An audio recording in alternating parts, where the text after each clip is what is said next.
Welcome back students. आज की class में हम लोग इन्वर्स ऑफ रिलेशन के बारे में पढ़ेंगे। तो इसके लिए मैंने दो रिलेशन लिया है, relation R and relation Q.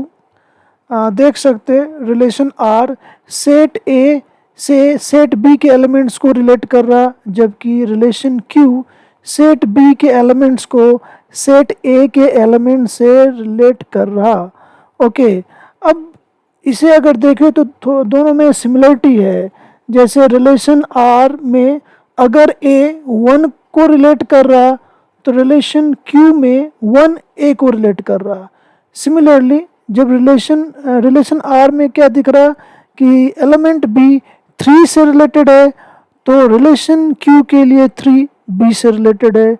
Similarly R में रिलेशन आर के लिए सी थ्री से एसोसिएटेड है तो क्यू के लिए बी थ्री सी से एसोसिएटेड है।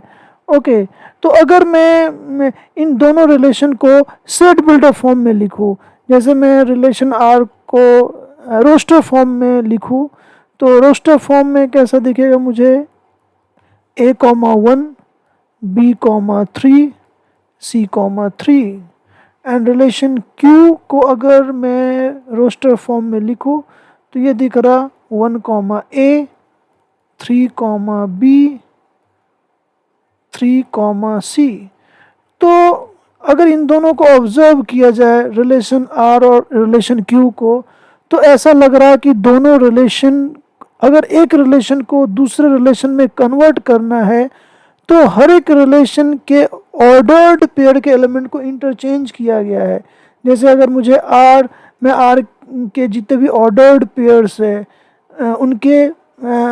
उनके एलिमेंट्स को इंटरचेंज कर दूँ, एलिमेंट्स के पोजीशन को इंटरचेंज कर दूँ तो मुझे क्यू मिल जाएगा।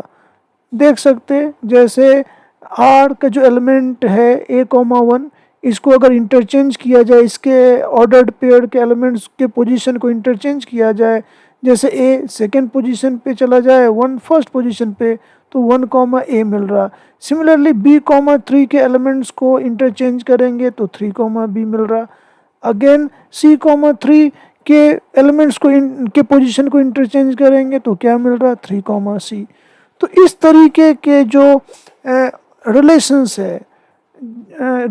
है जिसमें अगर एक रिलेशन से दूसरे रिलेशन में कन्वर्ट करने के लिए हर एक ऑर्डर्ड पेयर के एलिमेंट्स के पोजीशन को इंटरचेंज किया जाता है, ऐसे रिलेशन को एक दूसरे का इन्वर्स कहते हैं। ओके, जैसे यहाँ पे R is called inverse of Q and Q is called inverse of R. Okay, तो ये इन्वर्स रिलेशन इस तरीके से हुआ। इन्वर्स रिलेशन को अब डिफाइन करते, कैसे डिफाइन किया जाएगा। और हाँ, जैसे R is inverse of Q तो R को हम लोग कैसे डिनोट करेंगे, Q इन्वर्स से डिनोट करेंगे। Similarly Q is inverse of R, so Q को क्या लिखेंगे, R इन्वर्स। R ये एक नोटेशन है, R पे जो पावर है, ये पावर नहीं है, ये नोटेशन है। R और माइनस वन ऐसा लेंगे तो ये नोटेशन है। अब इसे डिफाइन करते तो रिलेशन का डेफिनेशन क्या है, तो डेफिनेशन ये है, now let R be a relation from set A to set B. और आर को इस तरीके से डिफाइन किया गया कि R has ordered pair x comma y. Clearly x set A को बिलोंग कर रहा, वाई सेट बी को बिलोंग कर रहा, क्योंकि रिलेशन आर सेट ए से सेट बी के एलिमेंट्स को एसोसिएट कर रहा। तो आर का जो एलिमेंट होगा, अगर आर का एलिमेंट एक्स कॉमा वाई है तो डेफिनेटली एक्स ए का मेंबर है और वाई बी का मेंबर है। सॉरी। अब अगर आर ए से बी को मैप कर रहा, अगर आर ए से बी के एलिमेंट्स को रिलेट कर रहा तो एक रिलेशन एग्जिस्ट करता है, रिलेशन एस एग्जिस्ट करेगा जो बी से सेट ए के एलिमेंट को एसोसिएट करेगा। और उसे कैसे डिफाइन किया गया, तो उसे देख सकते हैं, सेट एस का जो एलिमेंट है वाई कॉमा एक्स है। अगर आर का एलिमेंट एक्स कॉमा वाई है तो एस का एलिमेंट क्या है, y comma x, where y belongs to set B and x belongs to set A. तो ये जो रिलेशन एस है इसे ही हम क्या बोलते हैं, we call it inverse of R, and S is denoted by R inverse. Okay, तो अब मैंने एक एग्जांपल लिया यहाँ पे। नाउ नेक्स्ट, अब मैंने एक एग्जांपल लिया, एग्जांपल के थ्रू समझते। जैसे यहाँ पे देख सकते हैं set A having element 1 2 3, set B having element A B C, and relation R associates element of set A with element of set B. तो आर को इस तरीके से डिफाइन कर दिया गया कि R has element 1 comma A, 1 comma C and 3 comma A. तो आर इनवर्स के लिए क्या करना होगा, जस्ट आर के ऑर्डर्ड पेयर के जो एलिमेंट्स है उनके पोजीशन को इंटरचेंज कर देंगे। तो जैसे 1 कॉमा ए आर के पास है तो यहाँ क्या मिल गया, ए कॉमा 1, 1 कॉमा सी आर के पास था तो आर इनवर्स का एलिमेंट क्या हो गया, C comma 1, 3 comma A R के पास है तो यहाँ पे क्या हो गया, ए कॉमा 3। ओके, तो दिस इज इस तरीके से हम लोग किसी भी रिलेशन के इनवर्स को ईजिली फाइंड कर सकते हैं। ठीक है, अब कुछ इनवर्स के प्रॉपर्टीज़ को डिस्कस करते हैं। इनवर्स के रिलेशन से ये तो आइडिया मिल गया मुझे, अब प्रॉपर्टीज़ डिस्कस करते, प्रॉपर्टीज़। ओके, तो ये क्लियरली समझ में आ रहा कि आर का जो डोमेन होगा वो असल में क्या होगा, आर इनवर्स का रेंज होगा।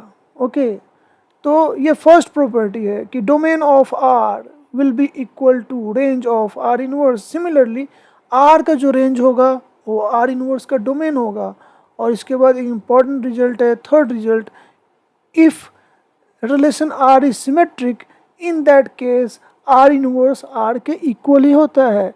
ओके, समझ में आया क्या? तो ये इसे अभी जो हम लोगों ने आर इनवर्स को डिफाइन किया ना, उससे क्लियरली समझ में आ जा रहा है कि ऐसा होगा। ठीक है, अब अब एक क्वेश्चन को लेते हैं हम लोग। नाउ नाउ एक question is set A given relation R on set A defined as, R को इस तरीके से डिफाइन किया गया है और हमें आर इनवर्स को फाइंड करना है। ठीक है, तो देख सकते हैं यहाँ पे रिलेशन आर के लिए क्या, डोमेन और को डोमेन दोनों ही ए है। ठीक है, तो नाउ अब मैंने सेट ए को ड्रॉ किया, अगेन सेट ए एलिमेंट्स,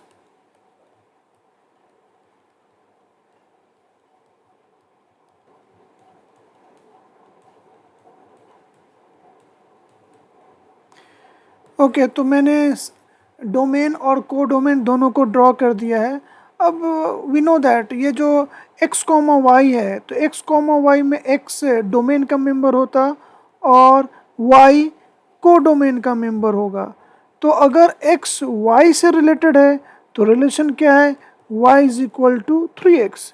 तो इसका ये मीनिंग हुआ कि अगर वन को डोमेन के किसी एलिमेंट से रिलेट होना होगा तो वन को 3 से रिलेट होना होगा, क्योंकि 1 और 3 के बीच ही ऐसा रिलेशन होगा कि y is equal to 3 into x. 3 को क्या लिख सकते हैं, 3 into 1, so 1 is related to 3। Similarly 2 6 से रिलेटेड होगा और 3 9 से रिलेटेड होगा। अब 4 के लिए होना चाहिए एलिमेंट 12 तो कोडोमेन में है नहीं, तो अपने पास बस ये 3 ऑर्डर्ड पेयर मिलने वाला है। अगर हम रिलेशन आर को किस फॉर्म में लिखे, रोस्टर फॉर्म में लिखे, तो आर मुझे कुछ ऐसा दिखेगा, 1,3, 2,6 एंड 3,9। ओके, अब आर इनवर्स को इजीली फाइंड कर सकते हैं। क्या करना होगा, 1,3 के एलिमेंट्स को इंटरचेंज करेंगे, 3,1, 6,2, 9,3, ये इनवर्स ऑफ आर हो गया। और क्लियरली दिख रहा, क्या दिख रहा, क्लियरली दिख रहा कि what domain of R which is equal to, R का डोमेन क्या दिख रहा, तो we know that it is set of first element of ordered pair of relation R. तो ये होगा 1 2 3 and which is equal to what, range of R inverse कैसे देख सकते हैं, आर इनवर्स में सेकेंड एलिमेंट का सेट तैयार करेंगे तो क्या मिलेगा 1 2 3 जो कि डोमेन ऑफ आर के इक्वल है। तो ये भी प्रूव हो जाता है कि domain of R is equal to range of R inverse.